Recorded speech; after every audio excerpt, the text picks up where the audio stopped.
Just before the end of the World War II in 1945, the United States of America detonated bombs on the Japanese cities of Hiroshima and Nagasaki. 120,000 civilians and soldiers were killed immediately, and tens of thousands of people died in the following days due to the exposure to the radiation. These bombs were the earliest and the least dangerous form of the nuclear weapons. Ever since, more and more advanced nuclear weapons have been invented and tested, but not a single bomb had been used in a direct armed conflict due to their destructive consequences. These bombs are very tiny compared to what we are going to talk about, the Tsar Bomb.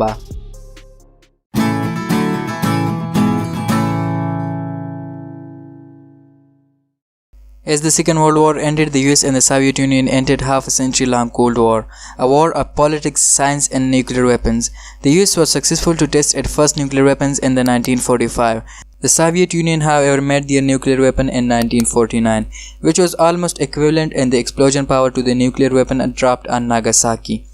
But the Soviets were still far behind the American nuclear program because the Americans were working on to develop a hydrogen bomb.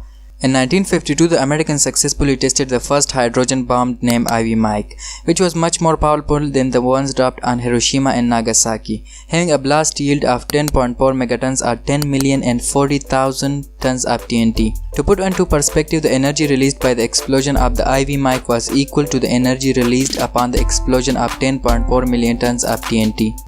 2 years later, in 1954, the Americans tested another hydrogen bomb named Castle on the Marshall Islands, which yielded 15 megatons of TNT and is still up to this date the largest nuclear weapon ever tested by the United States of America. The explosion was so huge that the nuclear fallout exposed inhabitants of the islands to a significant amount of the radiation, as far as 300 miles from the detonation site.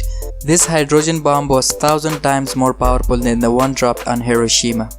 The Soviets quickly responded by testing their first true hydrogen bomb, the RDS-37, in the year 1955. The bomb, however, was much weaker than its American counterpart, with a blast yield of just 3 megatons of TNT.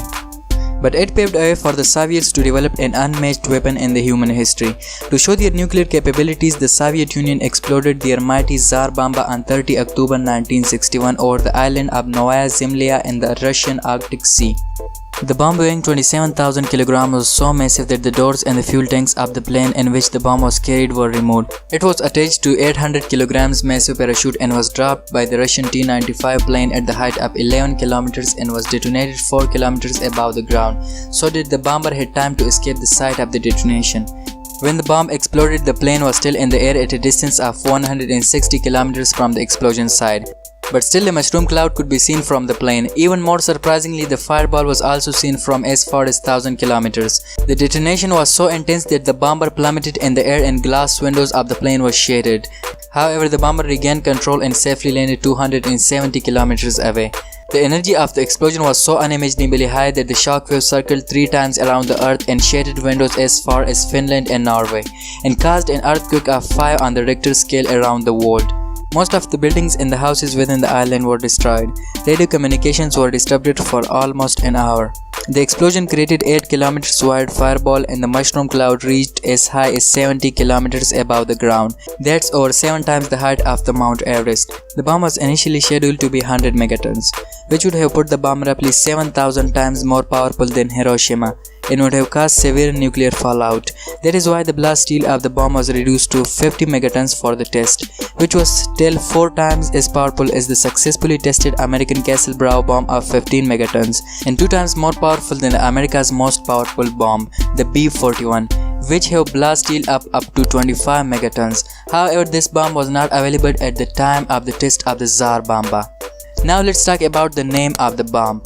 The Tsar was related to the large Russian objects such as the Tsar bell and the Tsar cannon. Also, the Tsar in the Russian language means king, so the Tsar Bomb simply means the king of bombs, and it truly is the king of bombs, as we have discussed earlier in the video.